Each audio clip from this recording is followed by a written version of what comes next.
자, 제가 지금 문희 개헌을 꾸미고 있다. 특히 이원 집정부제 개헌을 꾸미고 있다라고 이야기하면 많은 사람들은 그게 가능하겠는가 잘 안 믿습니다. 근데 저는 막연하게 음모론자로 유튜브를 해서 사람들을 어그로로 끌어모으기 위해 개헌을 주장하는 것도 아니고, 제가 그런데 별 관심이 없잖아요. 수입이 얼마인지 조회가 얼마인지 그런데 관심을 둔다 하면 굳이 개헌을 말하지 않고도 얼마든지 사람을 끌어모을 수 있습니다. 근데 개헌을 이야기하는 거는 실제로 저한테 있는 많은 그 안테나에 문이 개헌을 꾸미고 있다라는 내용이 잡히기 때문에 말을 하는 거고, 그런 내용들이 우리 사회에 여야에 넘나드는 주요 게임 플레이어들한테 이 교감이 가고, 그들이 그 교감을 가지고 움직이고 있는 부분에 대해서 여러 가지로 추정이 확신으로 나오기 때문에 이야기를 하는 겁니다. 그래서 지금 국회 차원에서 박병석이 설설 꺼내거나 가끔 가다가 김종인이 언급을 하거나 또 정세균이 말하는 거하고는 다르게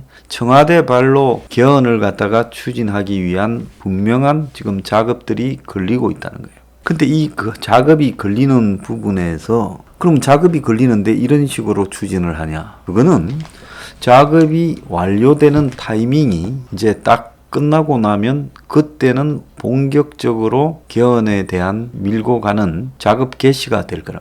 지금 아직 작업 개시가 되지 않았기 때문에 상황 자체가 그냥 막연하게 자기 구도에서 제왕적 대통령을 싫어하는 여야의 중견 정치인들이 언급하는 것처럼 보이는 건데, 그 내막의 핵심에는 퇴임 이후에 대통령제가 그대로 흘러갈 때 도저히 지금 대학을 가지 않고 국립대학을 가지 않고 견딜 수 없는 이 문가리의 입장이 담겨 있다는 겁니다. 자, 오늘 보면 양정철이가 3개월 만에 미국에서 귀국했다고 합니다. 미국의 CSIS에서 개건 선임연구원으로 가 있다가 이번에 3개월 만에 귀국하는데, 귀국의 배경에는 이해찬 전 민주당 대표 요청으로 들어온다. 근데 이것도 좀 웃기죠. 양정철이가 들어오는데 무슨 이해찬이가 요청해서 들어오고 이해찬이가 말 안 하면 양정철이는 못 들어오는 겁니까? 그럼 양정철이가 나갈 때는 뭐 때문에 나갔습니까? 양정철이가 미국으로 떠날 때 그때가 언제입니까? 윤석열을 두고 한참 시끄러울 때, 윤석열 징계하냐 마냐 어쩌고 할 때 양정철이가 떠나지 않았습니까? 그래서 양정철이 상당히 오랫동안 가 있을 거라 추정이 되었는데 3개월 만에 조기 귀국을 하는 걸 가지고 여권에서는 내년 3월 대선을 두고 양정철이 역할을 할 거다. 근데 이제 이 부분과 관련해서 양정철은 문의 신복처럼 이렇게 한간에 알려져 있죠. 제1신복처럼요. 근데 실제로 그 알려진 것과 하고는 다르게 양정철은 문의 제1신복이 아니라 사실상 문 정권에 자기가 생각해도 1등 공신인데, 그런데 문 정권에서 철저하게 배제되고 다른 사람들이 다 좋은 자리나 돈 버는 일을 해먹었다. 그래서 양정철은 문 정권에 대한 복수심과 한이 매우 많은 사람이다. 그런데 양정철은 그럼 왜 발탁이 되어서 청와대 비서실장이나 장관이나 이런 자리들을 못 해먹었을까요? 국정원장이나 이런 자리도 하고 싶었겠죠. 그걸 못 해먹은 이유 중에 핵심적인 것 하나는 문 옆에 있는 사람이 양정철을 싫어해서 양정철은 절대 안 된다라고 해서 양정철이 문이 당선되고 3일 만에 이호철, 양정철 두 사람이 청와대에 가서 그런 이야기를 듣고 나와가지고 울면서 하나는 뉴질랜드로 하나는 티벳으로 떠났다, 이런 이야기가 있습니다.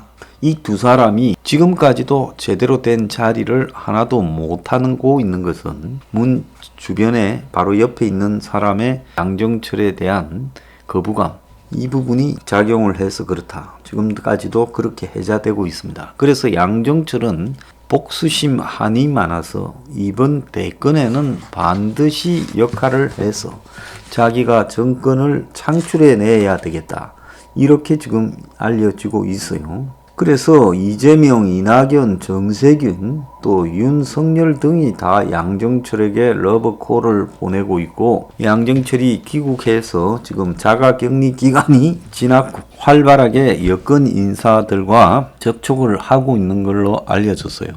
그래서 윤석열을 발탁했고 추천해서 검찰총장을 만든 사람이 양정철이다. 이래서 양정철이 윤에게 접촉해가지고 영향을 미치지 않겠느냐, 이렇게 이제 이야기가 되고 있습니다. 또 다른 한편으로는 문재인의 복심이다라고 이야기를 하고, 문도 양정철을 그냥 줄여서 양비라고 격이 없이 말을 한다는데, 본인도 퇴임 후 마지막 빗으로 의리를 지킨다, 겉으로 이렇게 이야기하는데, 이거는 겉으로 이야기하는 두 사람의 그냥 말뿐인 겁니다. 실제로 두 사람은 서로에 대해서 경계하고 내지 정오하고 있을 거라 보이는 게 진실한 이야기라고 보이고요. 문의 임기 4년 동안에 양정철에게 자리 하나 주지 못했다는 것은 권력 투쟁에서 어떤 행태로든 양정철이 문에 의해서 거부가 되었고, 그 문 주변에 있는 사람이 양정철을 극단적으로 거부하고 있다는 겁니다. 그래서 퇴임 이후에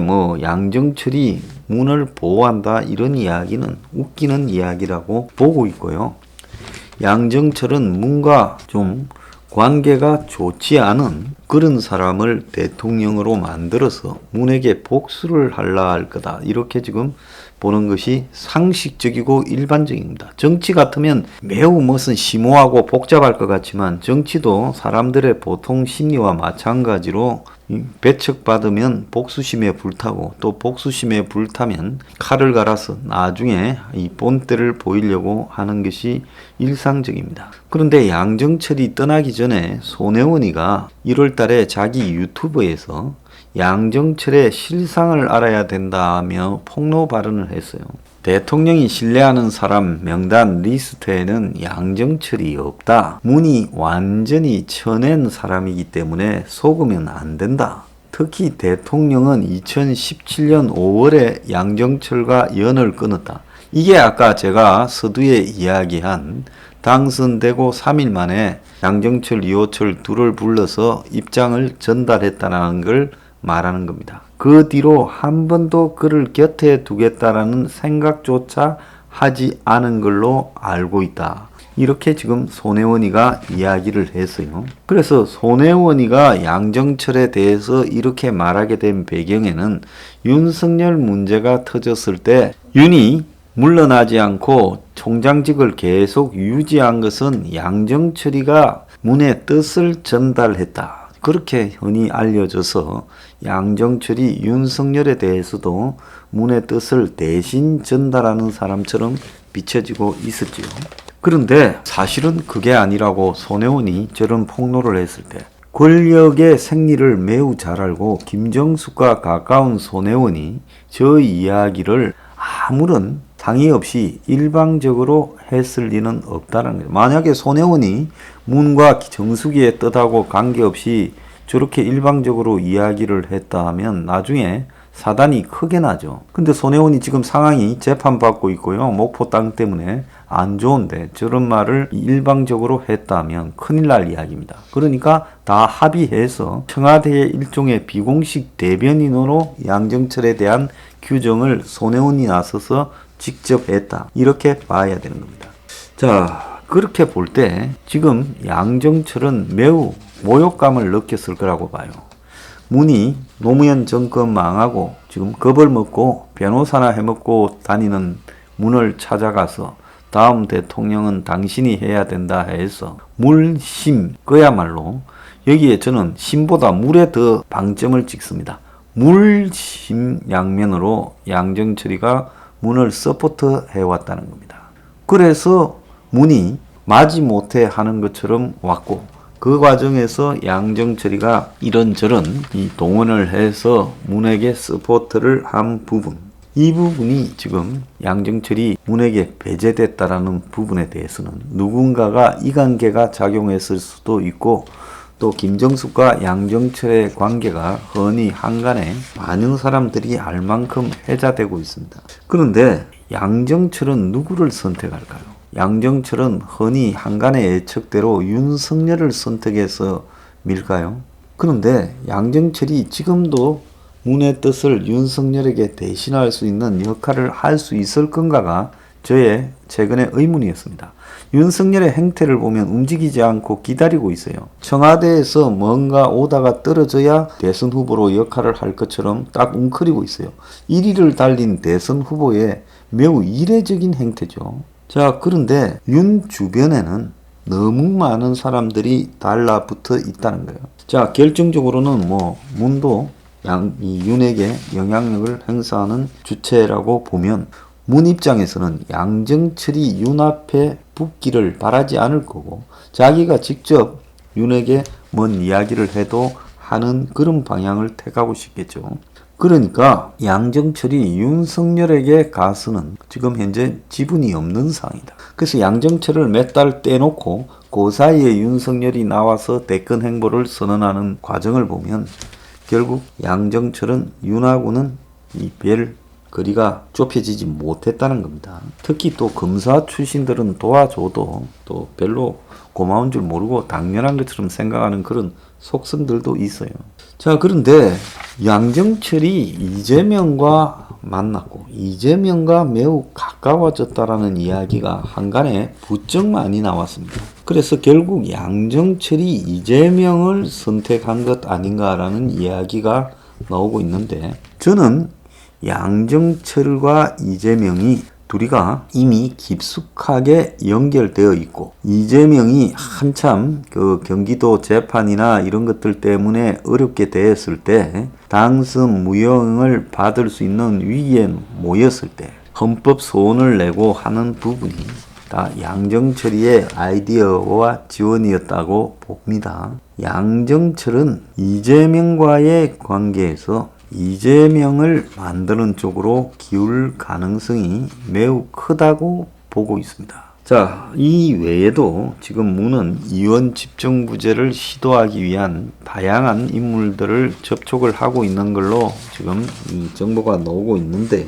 자, 결국은 문은 지금 현재 이원 집정부제로 가기 위한 세팅을 하고 있다고 보고 대통령, 총리 등에 대한 세팅이 완성이 되고 나면 그때부터는 이원 집정부제 개헌을 밀어붙일 걸로 보이고 양정철은 이재명 쪽에 붙어서 개헌을 반대하는 무산시키는 역할을 일정 정도 수행하지 않겠는가 이렇게 보이는 겁니다. 그래서 여권 내부에 지금 양정철의 귀국을 두고 무슨 의미인가에 대한 이야기가 많이 나오고 있는데요. 윤석열에게 일정하게 떼놓기 위한 의도였고 미국을 간 것은 또 들어온 것은 아마 본인이 이제 다음 정권을 창출해 보겠다라는 욕심에서 들어온 것이다. 이렇게 판단하면 되고 그것은 문의 의도하고는 전혀 관계없고 오히려 배치되는 거다. 이렇게 봐야 될 것 같습니다.